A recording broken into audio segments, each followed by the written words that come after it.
Okay, YouTubers, this will be a brief demonstration on how JMRI will work with my WiThrottle on my iPad. So first thing I want to note is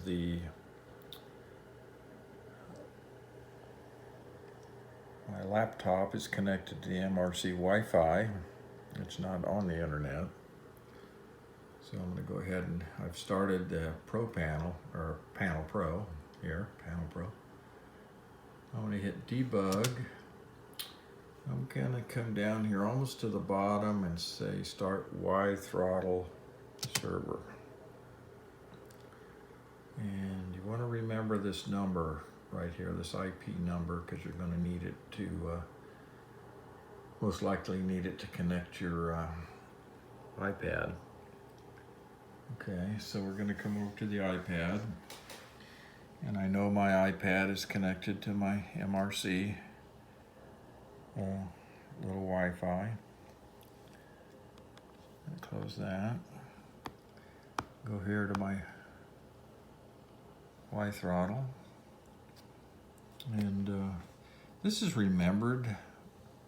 This my JMR on the MRC Wi-Fi, but you could configure it here.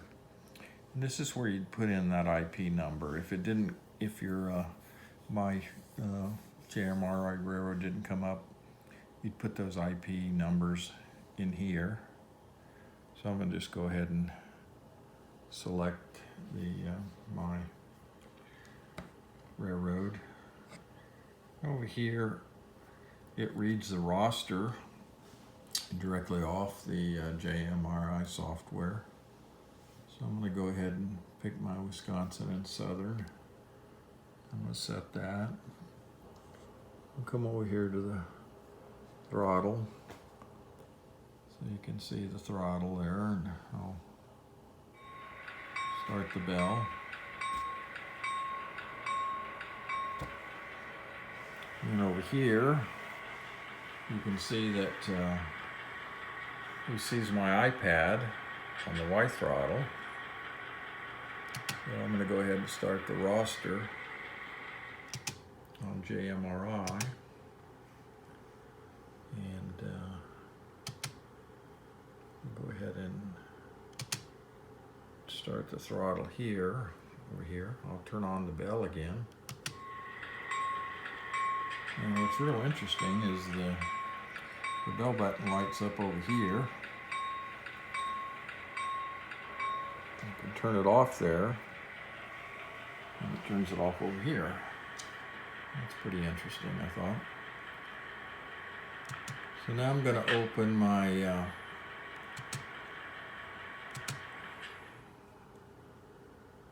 panels. Open my test panel.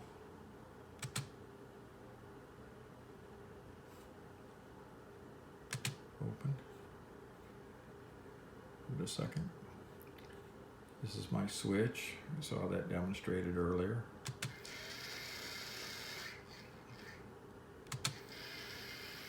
You can hear him working in the background sound. So now over here, I can, says dots down here at the bottom, I can scroll to the left, and that's not working again. I have to close that. Let's reopen it. Okay, my JMR network, set, throttle, and I scroll to the left. There we go. You have to have your layout up before you start your WiThrottle on your iPad to get that to work. So I can push my program track, and you hear him working. And come back over here, and oops, wrong.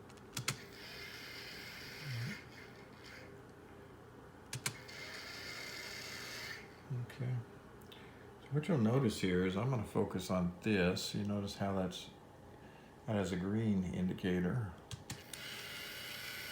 Now it's going to go to the alternate route. I hit it again. It's going to come back and pass through on the main track. So I was changing it on the JMRI software. The switch was reacting, and my iPad software was also noticing that had changed. So that's kind of a brief demonstration of JMRI and the iPad. One thing I did notice that's a bit troubling, and I'll have to research this a little more, is when I try to do select another locomotive, it tells me I can only run one at a time, and that doesn't seem right. So I'm going to have to research that a little bit and see if I can figure out why that is, and I'll update my video with that information. So thanks for watching.